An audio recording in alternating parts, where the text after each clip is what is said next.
Welcome to This Explainer. Today, we're doing something a little different. We are going to reverse engineer the ultimate athletic event, the last 10 years of your life. Okay, so we spend all this time and energy planning for our financial retirement, right? But what about our physical retirement? We're diving into a framework designed to ensure your final decade isn't spent just fading away in a state of frailty, but rather lived with vibrant independence. It's time to start training. Seriously, instead of just hoping to reach old age, ask yourself this question right now. What do you actually want to be physically capable of doing when you hit 100, or even 90 or 80? Will you be able to hoist a grandchild up into your arms, carry your own heavy groceries, or, even just get yourself up off the floor unassisted? Lifting a heavy box or playing with a kid might seem like super simple everyday tasks right now, but as we'll see, aging has a sneaky way of making the mundane feel absolutely monumental. And that really gets to the heart of it, the difference between lifespan and healthspan. Historically, medicine has been totally obsessed with lifespan, basically just preventing death and increasing your chronological age. But today, the absolute cutting edge of longevity science is totally focused on healthspan. Healthspan is the actual quality and functionality of those extra years. It's your biological age.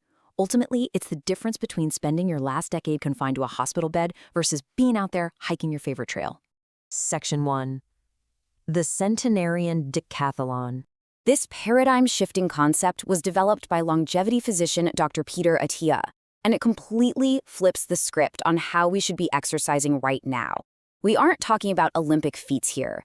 The Centenarian Decathlon is basically a personalized bucket list of the 10 most important physical tasks you want to be able to do in your final decades. Hiking a hilly trail for 1.5 miles, getting up off the floor using just one arm, picking up a young kid, carrying a few bags of groceries for 5 blocks, or hoisting a 20-pound suitcase into an overhead bin. But here is the brutal truth of the matter. Because our physiological systems predictably, undeniably decline as we age, you have to build extreme capacity in your 40s and 50s just to pull off these basic everyday tasks at 90. I mean, if your physical capacity at 50 is only just barely good enough to hike a trail, there is no way you'll be doing it at 80. Section 2. The top 2 longevity predictors.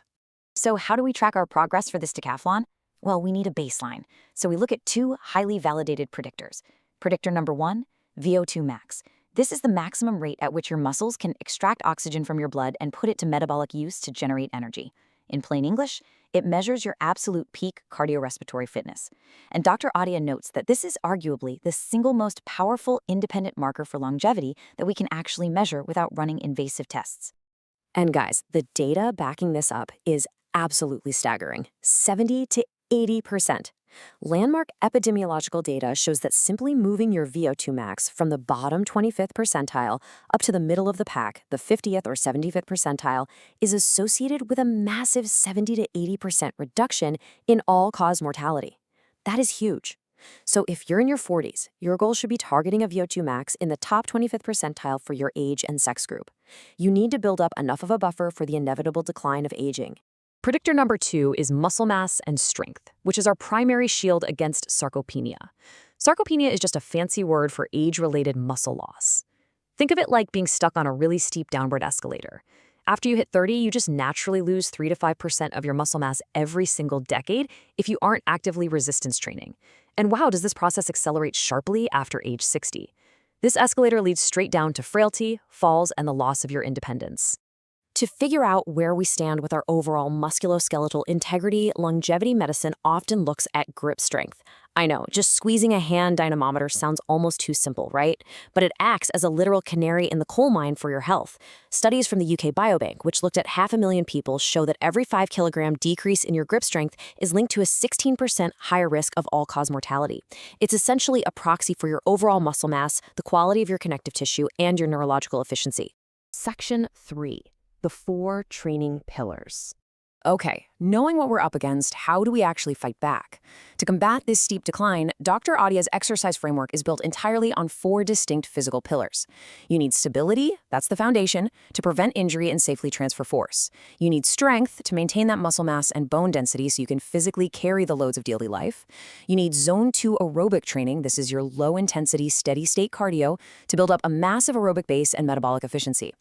And finally, you need Zone 5 anaerobic training. That's the really high-intensity effort used to push your VO2 max ceiling as high as humanly possible.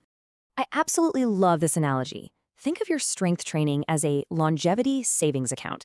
Just like you squirrel away money for financial retirement, you have to deposit muscle and bone density right now in your 30s, 40s, and 50s. Why? So you have a massive reserve to withdraw from in your 80s and 90s. Sarcopenia is going to try to steal from this account every single year. The larger the reserve you build today, the more functional independence you buy for yourself tomorrow. So, how do we train that all-important VO2 max we talked about earlier? Well, one of the most scientifically backed methods out there is the Norwegian 4x4 protocol. It's elegantly simple, but man, it is incredibly challenging. You do 4 minutes of absolute maximum effort cardio, running, rowing, cycling, whatever, pushing your heart rate to its absolute limit. Then you take 4 minutes of active recovery, catch your breath, and you repeat that cycle 4 to 6 times. That specific, brutal dose of high intensity is uniquely effective at raising your VO2 max ceiling. Section 4. Deep sleep brainwashing. But look, pushing your body to its physical limits is really only half the longevity equation. Your recovery is where the adaptation actually happens. And specifically, what goes on inside your skull during deep sleep, that is the ultimate secret weapon for your health span. While you're resting, your brain activates something called the glymphatic system. It was discovered relatively recently, and it's essentially a fluid transport pathway that clears harmful waste products right out of your central nervous system. Just like your body creates metabolic waste when you work out, your brain creates cellular garbage just by thinking and functioning all day long. Check this out. During slow-wave, deep, non-REM sleep, your brain cells literally shrink in size. Seriously, they shrink down to create space for cerebrospinal fluid and interstitial fluid to rush in and literally power wash your brain tissue. They sweep away dangerous byproducts, including amyloid beta and tau proteins. And if these specific proteins build up over time, they are heavily linked to neurodegenerative diseases like Alzheimer's. So prioritizing your deep sleep is quite literally washing your brain of disease-causing toxins every single night. Section 5. Your weekly training protocol. Okay, we've got the predictors, we've got the pillars, and we understand recovery. So how do we actually package all this science into a practical, actionable blueprint for your life right now? Here is a breakdown of Dr. Attia's weekly protocol. It perfectly balances all the demands of the Centenarian Decathlon. Mondays and Fridays, you're hitting heavy lower body strength. Tuesdays and Thursdays are all about 60 minutes of Zone 2 steady-state cardio. Wednesdays and Sundays focus on upper body strength and that crucial grip work. And Saturday is the big engine-building day, Zone 2, followed by those intense Zone 5 intervals. And you can't forget, you're adding 10 minutes of stability work every single day to protect the joints and the spine. Yes, it's a serious commitment, but it is the ultimate defense against aging. It all boils down to this. As Dr. Attia notes, and the clinical data absolutely backs him up on this, exercise is by far the most potent longevity drug.